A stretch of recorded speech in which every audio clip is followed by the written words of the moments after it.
Okay, let's dive into why some people just shut down during an argument. Right? No shouting, no debating, just total silence. So, what's that all about? You might think, wow, they just don't care. It really looks like they've checked out. But actually, psychology tells us something totally different. It's not indifference, it's self-protection. So it's not a lack of emotion. It's more like a shield for intense emotional pain. So why do those walls go up? Let's break down the real reasons behind it. Well, for one, it can be about feeling unsafe, a learned response from their past. See, if opening up just led to more pain, the brain learns to just be quiet. Okay, reason 2, mental overload. It's not that they have nothing to say, maybe it's too much. Their brain is so overwhelmed, it's basically in survival mode.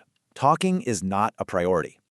And then there's reason 3, learned helplessness. This one is really about feeling powerless. So what exactly is that? Basically, it's when you learn your actions don't change a thing. If you've learned that your words just don't matter, silence feels like the only option left. Number 4 is a big one. Just being scared of saying the absolute wrong thing. Yeah, they'd rather say nothing at all than say something that causes even more damage. And our final reason, some folks are just internal processors. It's just how they're wired.